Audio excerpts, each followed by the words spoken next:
नमस्कार दोस्तों, मैं ज्योति दिवाकर आपका स्वागत करती हूँ आप ही के अपने चैनल द क्लास टीचर ज्योति में। तो कैसे हैं आप सब लोग। हमने लास्ट टाइम जो वीडियो बनाई थी वो बनाई थी यूएसएसआर के विघटन के ऊपर। कब हुआ, कैसे हुआ, ये मैंने पार्ट 1, पार्ट 2 और पार्ट 3 पहले से अपलोड कर रखी है। आप प्लीज़ उसे जाइए और उसे देखिए, क्योंकि आज का हमारा जो टॉपिक है वो है उसके परिणाम। देखिए, विघटन तो हो गया, लेकिन उसके बाद क्या क्या हुआ ये कहानी भी आपको बतानी ज़रूरी है, क्योंकि ये आपके चैप्टर 2 का एक लास्ट का पार्ट है जो कि बच्चों को आना चाहिए, क्योंकि इसके ऊपर भी कितनी बार क्वेश्चंस आ जाते हैं। ठीक है, तो आज का हमारा टॉपिक क्या है कि जो यूएसएसआर का विघटन होता है, यूएसएसआर के विघटन के बाद के क्या क्या परिणाम हुए। अच्छा, तो यूएसएसआर कितने देशों का समूह था? 15 देशों का समूह था ना। जब ये टूटा तो नॉर्मल सी बात है, 15 नए देश आए। लेकिन आपको एक बात बता दूं कि खाली 15 देश नहीं आए, इसके साथ साथ नई मुसीबतें भी आई। ठीक है, मैं आपको इसका पॉजिटिव और नेगेटिव दोनों ही चीज़ें बताऊंगी। तो पहले मैं आपको इसका नेगेटिव बता देती हूँ। 14 देशों में क्या हुआ। हम रूस को तो एक तरफ अलग रख ही देते हैं, रख देते हैं। अभी हम 14 देशों की बात करते हैं, वहाँ पे क्या हुआ। 14 देश जो कि क्षेत्रफल में बहुत छोटे छोटे थे, वहाँ पे पहले से ही संघर्ष और तनाव बन चुका था। अब वहाँ पे क्या, संघर्ष और तनाव का रोल और बढ़ गया। कई देशों में हिंसक आंदोलन शुरू हो गए, कई लोग आपस में किसी न किसी चीज़ से लड़ने लगे, गृह युद्ध होने लगे, हिंसक अलगाववादी होते हैं ना, जो कहते हैं हमें अलग होना है। कई देश तो कई प्रांतों में बंट गए, वहाँ की स्थिति बहुत ख़राब थी। कई देशों में तो 10-10 सालों तक गृह युद्ध चला है। जैसे कि मान लीजिए चेचन्या, दागिस्तान है, जहाँ पे हिंसक अलगाववादी बहुत ज़्यादा हाई पीक पे थे, जिन्होंने वहाँ की जनता का जीना हराम कर रखा था। कहने को उन्होंने ये तो कह दिया था कि हमें अलग होना है, लेकिन उसके बाद जिन्होंने वो सब मुसीबतें झेली, क्योंकि जब आप किसी महाशक्ति, आप किसी के अंडर से हटते हैं तो आप एक कमज़ोर होते हो, और उस वक्त में जो बेकार लोग होते हैं ना, जो ताकत दिखाना चाहते हैं, वो धीरे धीरे समाज के ऊपर, राज्य के ऊपर ना हक रखना शुरू करते हैं, मतलब गलत चीज़ें शुरू करते हैं, जैसे कि माफिया वर्ग स्पेशली इस टाइम पे उठ जाता है।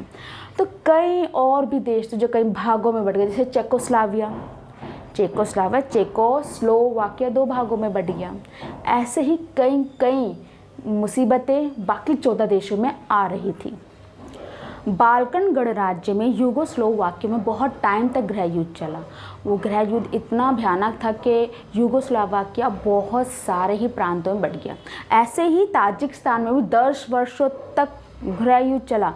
2001 तक वहाँ पे गृह युद्ध चलता रहा।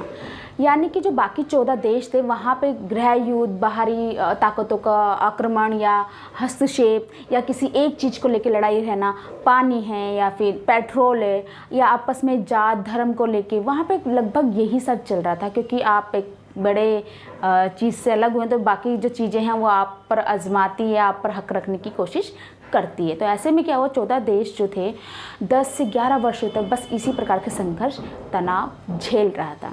अब आप मुझसे पूछेंगे, मैम आपने जो है 14 देशों के बारे में बता दिया, बस अब हमें बताइए रूस में क्या हो रहा था। तो देखो, रूस में क्या थी, शासन प्रणाली साम्यवादी। अब रूस ने, नॉर्मल सी बात है, रूस यूएसएसआर बिखर गया, टूट गया, तो लोगों ने साम्यवाद के ऊपर क्वेश्चन मार्क लगा दी कि लगता है भैया जो साम्यवाद है ना, वो चलने वाली शासन प्रणाली नहीं है, पूंजीवाद चलने वाली है। सबका आकर्षण कहाँ बढ़ गया, पूंजीवाद की तरफ। अब रूस का भी बढ़ गया, तो रूस ने सोचा क्यों ना मैं भी पूंजीवाद अपना लूँ। ठीक है, तो जो उसने साम्यवाद से जो छलांग लगाई पूंजीवाद की तरफ, उसे हम बोलते हैं शॉक थेरेपी।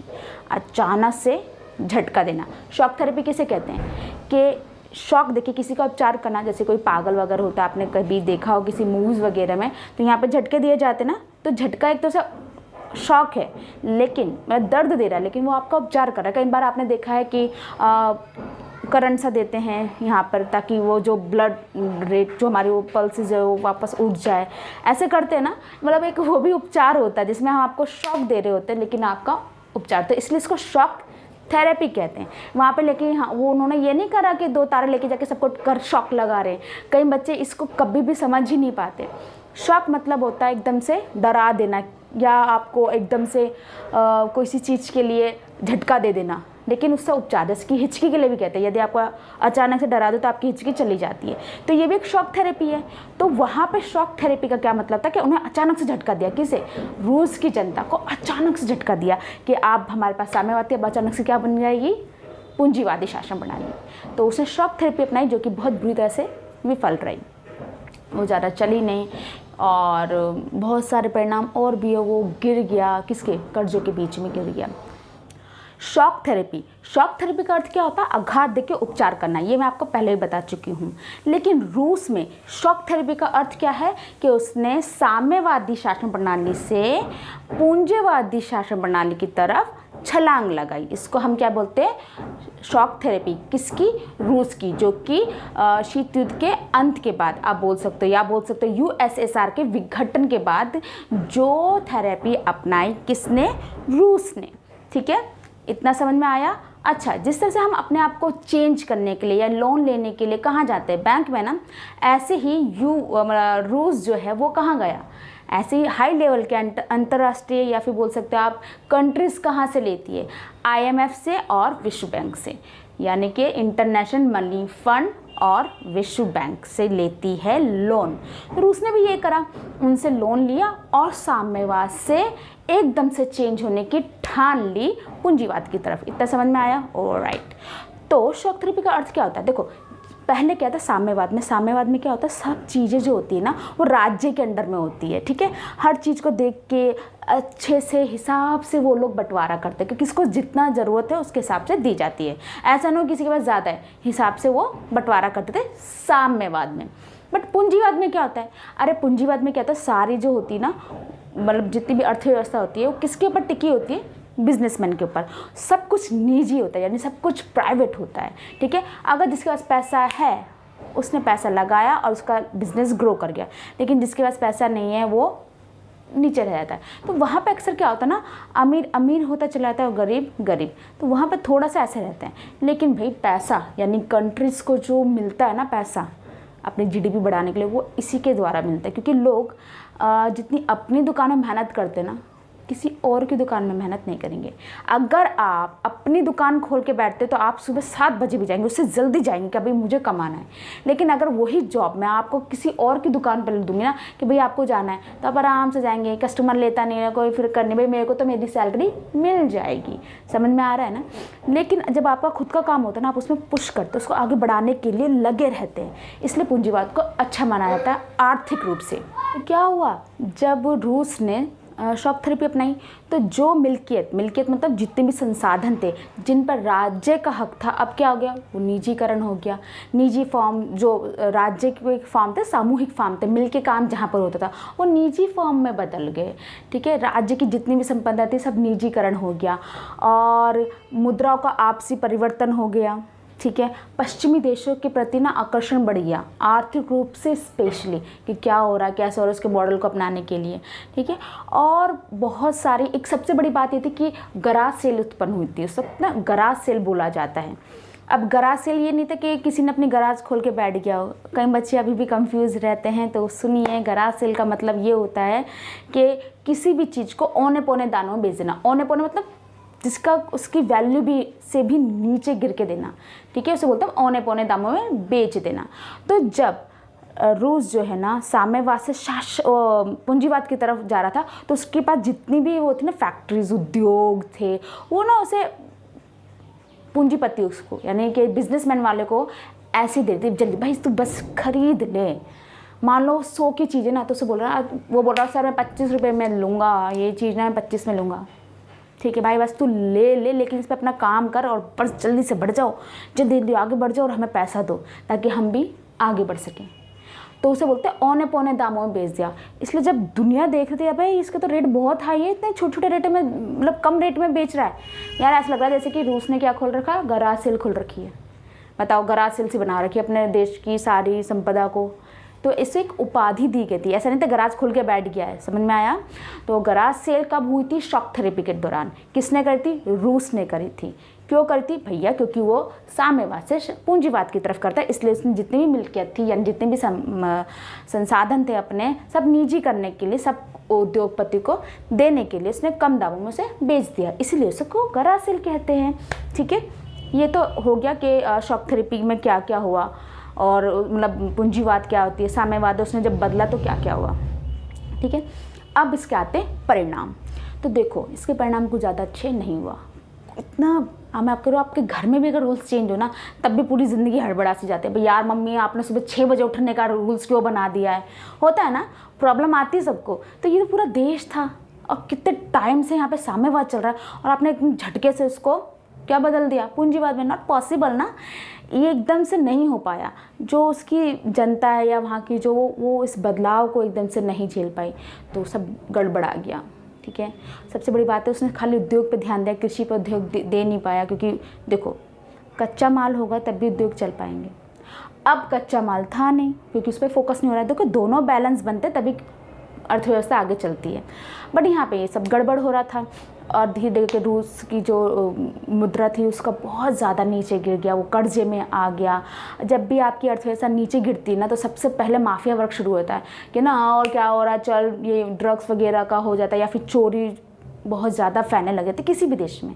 आज जैसे बांग्लादेश वगैरह में हो रहा है, वहाँ पर भी यही हो रहा है, श्रीलंका में भी यही हो रहा है, क्योंकि जब आप देखते हैं पूरी व्यवस्था बिगड़ने लग जाती है। पूरी व्यवस्था बिगड़ती है जब आपके हाथ में पैसा नहीं होता, क्योंकि जनता भड़की भी होती है और एक तरफ राज्य भी कहाँ से लाएं कैसे करें, तो ऐसे में ये सब शुरू हो जाता है। तो रूस का बहुत बेहाल था। ठीक है, मुद्रा भी गिर गई और जो व्यापार होते वो भी बिल्कुल हो गए, कर्जे में डूब गया। तो शॉक थेरेपी ने से और ज़्यादा नीचे ले डूबी। तो अभी मैंने इस वीडियो में आपको क्या क्या बताया कि जो यूएसएसआर का विघटन हुआ था उसके बाद बाकी 15 देशों को क्या हुआ। तो मैंने 14 देशों के बारे में बताया, वहाँ पे बस संघर्ष तनाव ही चल रहा था, 10 से 11 साल तक वही चलता रहा, उसके बाद सब ठीक होने लगा। देन मैंने आपको रूस के बारे में बताया कि रूस में क्या हुआ। भाई इसने शॉक थेरेपी अपना ली। अच्छा, शॉक थेरेपी का मतलब क्या तार लेके जा रहा था? नहीं, शॉक थेरेपी का मतलब होता है आघात देके उपचार करना। वो किसी भी क्षेत्र में हो सकता है। यदि आप किसी को हिचकी का उपचार कर रहे हैं, एकदम झटके से डरा रहे हैं, तो वो भी तो शॉक थेरेपी हुआ ना। ऐसे ही रूस की जो सरकार है उसने शॉक दिया। किसको दिया? जनता को। किस चीज़ का दिया?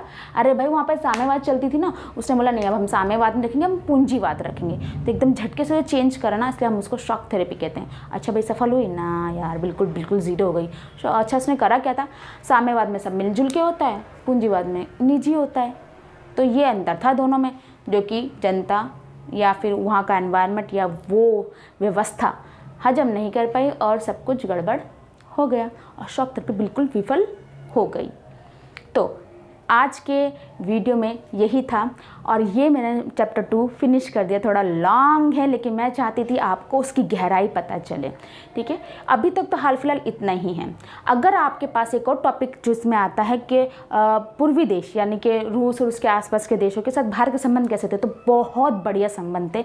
भारत और रूस बहुत अच्छे देश माने जाते हैं, दोस्ती बहुत अच्छी है उनकी। जब वो कर्जे में आ गए थे तो भारत ने कहा कि ठीक है आप मुझे आराम से पैसे देना, मैं आपसे पैसे नहीं मांग रहा, प्लस जिसमें आपने लिया था मुझे उतना ही दे देना, मैं आप पे बर्डन नहीं डालूंगा। तो वो उससे ही प्रभावित हुआ था। और आपको और बता दूं, श्री कृष्ण जी का जो हमारा जो धर्म का वो है वो वहाँ पर बहुत ज़्यादा मानते हैं, यानी कि सांस्कृतिक सामाजिक रूप से भी हम रूस के साथ बहुत अच्छे से मिले हुए हैं। बहुत जैसे कि हमारी तकनीकी को लेके है या